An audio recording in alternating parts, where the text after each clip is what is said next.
Hamid Bouchiki, bonjour. Bonjour. Hamid Bouchiki, vous êtes doyen de Solbridge International School of Business, donc en Corée. Ouais, Voilà, après 30 ans, effectivement. après avoir été, vous y êtes depuis septembre 2019, après avoir été 30 ans professeur à l'ESSEC Business School.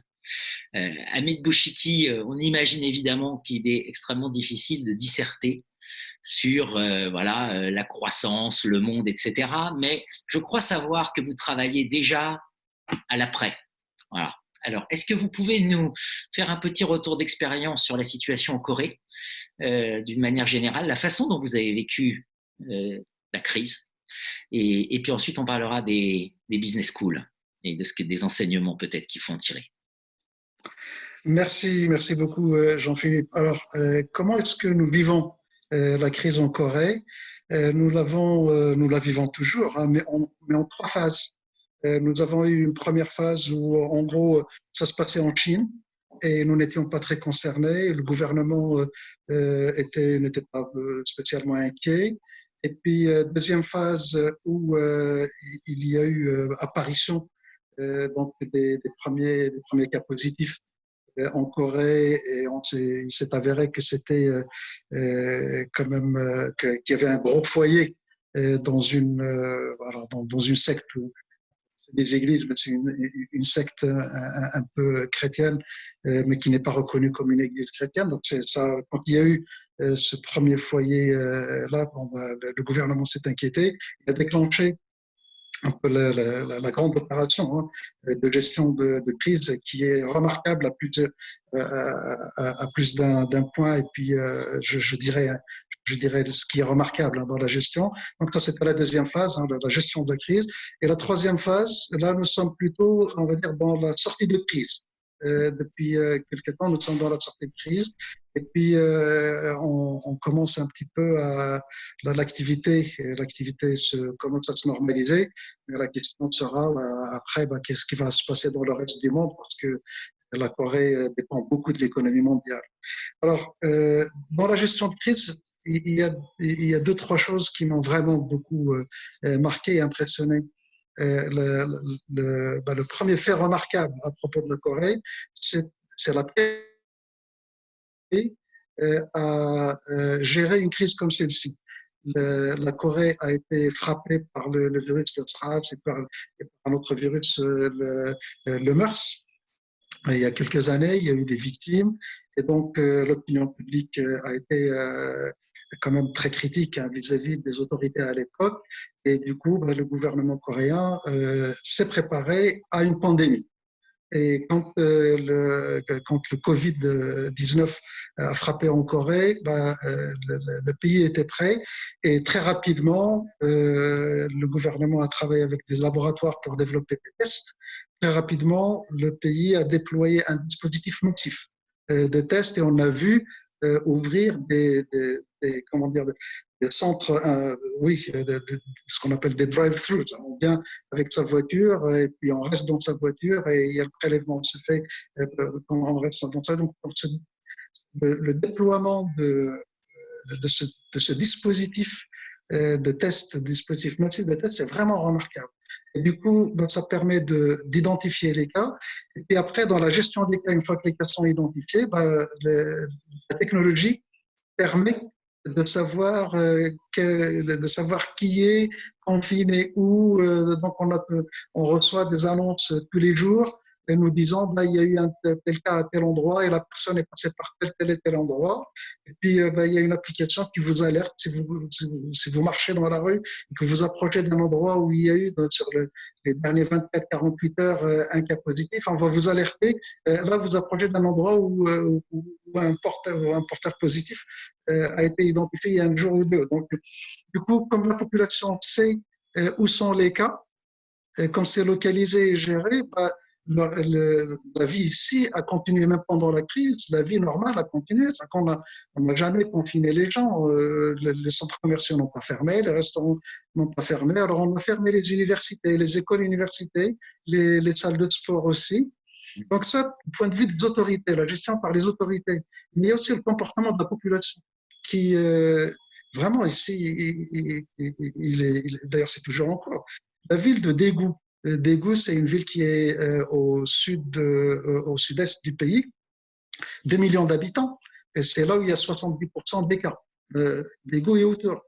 Le gouvernement a dit aux gens, s'il vous plaît, restez chez vous et restez dans la ville. Les gens ne sont pas partis. Ils auraient pu partir. Ils auraient pu s'affoler, prendre le train, prendre leur voiture et puis se disperser sur le territoire et diffuser finalement le virus. 2 millions d'habitants de Daegu restent chez eux. Et ça, franchement, moi,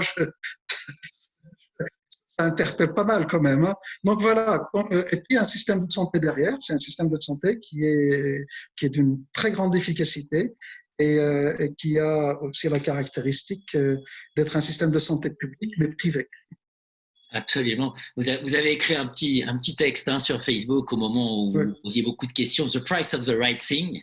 Et une partie de votre famille, il ne trahit pas de secret, mais une partie de votre famille est à Paris et donc votre femme notamment, votre fille, ou encore à Londres. Si on prend une comparaison justement de ce que vous ressentez de ces modalités de gestion de crise, avant de parler peut-être de l'impact sur le doyen que vous êtes.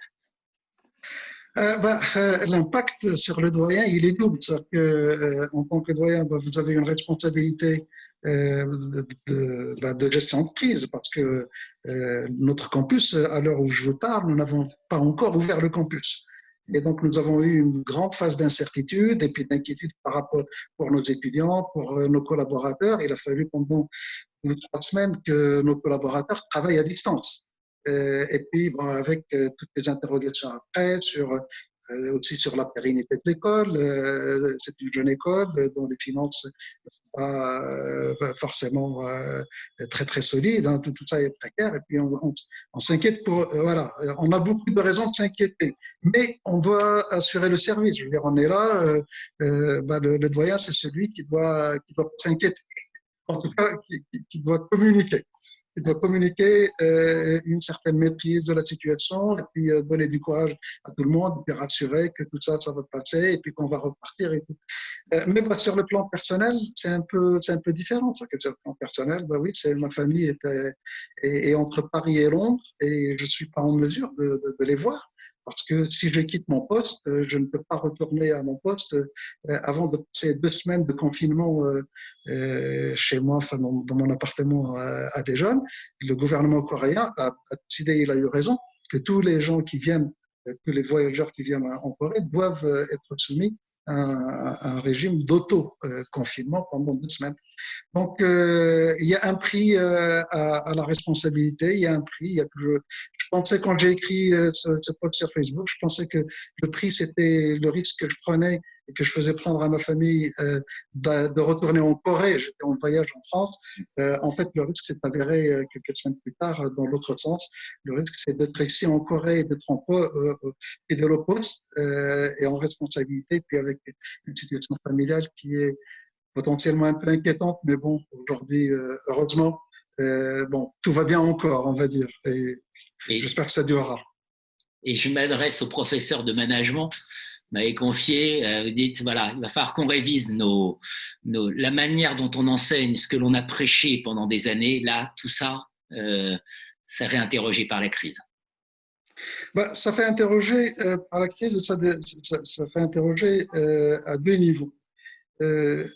On a dans les business schools, nous ne découvrons pas le management de crise, mais c'est plutôt la crise de l'entreprise, nous l'avons toujours abordée comme un phénomène qui se passe dans le temps.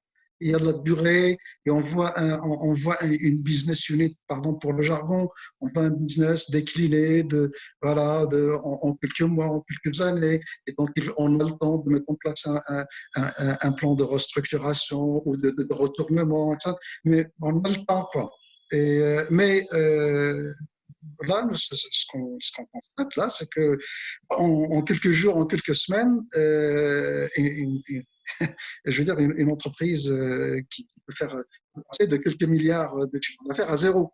Donc, c'est de la rupture. C'est de la rupture et ça, je pense que ce type de crise, les militaires, les gens qui s'occupent de protection civile, tout ça, ou de santé sont habitués, conceptuellement, ils se préparent à à des ruptures de ce type-là, à des dispositifs, à la mise en place de dispositifs très rapidement, hein, de gestion de crise. Les informaticiens ont des plans de continuité. Bon, les grandes entreprises payent très cher des plans qui permettent, au cas où il y a une panne sur des serveurs ici ou là, la continuité du service. Mais dans l'entreprise, on va dire normale, dans l'activité normale, nous n'avons, je crois, jusqu'à présent, jamais pensé vraiment qu'on peut perdre son chiffre d'affaires ou on peut même fermer son activité ou perdre la moitié ou le tiers de son chiffre d'affaires rapidement. Donc, je pense que maintenant, il va falloir que toute entreprise, toute organisation mette en place un plan de continuité. Dire, bon, bah, si le ciel nous tombe sur la tête, comment on réagit? Où est-ce qu'on coupe? Qu'est-ce qu'on arrête? Dans quelles conditions on l'arrête? Et dans quel ordre? Et puis après, comment on reprend? Donc, je pense, il y a tout un. Moi, ce que j'anticipe, c'est qu'il y a un thème, probablement un thème ou un axe nouveau de recherche et d'enseignement qui va émerger, hein, pour tirer les leçons de ça, et puis histoire qu'on ne soit pas surpris. Franchement, moi, rien ne m'a préparé à une gestion de crise. Alors, heureusement, je suis dans un domaine où finalement on s'en sort pas trop mal. Mais franchement, si j'étais dirigeant d'une compagnie aérienne aujourd'hui, euh, je me sentirais très, très mal parce que vous avez des milliers de collaborateurs, des milliards en jeu, et puis bah, votre activité, bah, du jour au lendemain, s'arrête.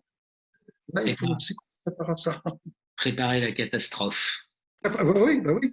Les catastrophes ne sont pas que naturelles.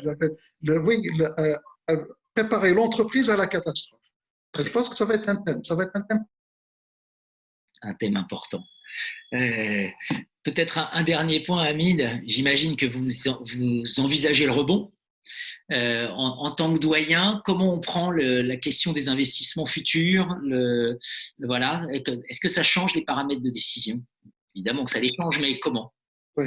Alors, ce qui est important déjà à dire, c'est qu'il faut absolument, pour moi, je pense que c'est important voilà, quand on vit dans un moment difficile, c'est important de mettre les équipes un peu dans l'anticipation de l'après. Parce que sinon, bah, on reste chez soi, quoi. Donc, il faut garder le mouvement. Concrètement, chez moi, ce que ça veut dire, c'est simplement que nous savons qu'il va y avoir un rebond. Et donc, il faut s'y préparer. Donc, l'équipe travaille sur un plan d'investissement, mais évidemment, tout ça est conditionné. L'activation, hein, du plan d'investissement va être conditionnée quand même à l'évolution de la situation sur le terrain. Mais au moins, je vais dire, faute d'avoir pu anticiper la crise, essayons au moins d'anticiper la sortie de crise. Très bien. Merci, Hamid Bouchiki. Et donc, bon courage pour cette sortie de crise. Merci beaucoup, Jean-Philippe. Merci, bonne continuation et bon courage. À vous aussi.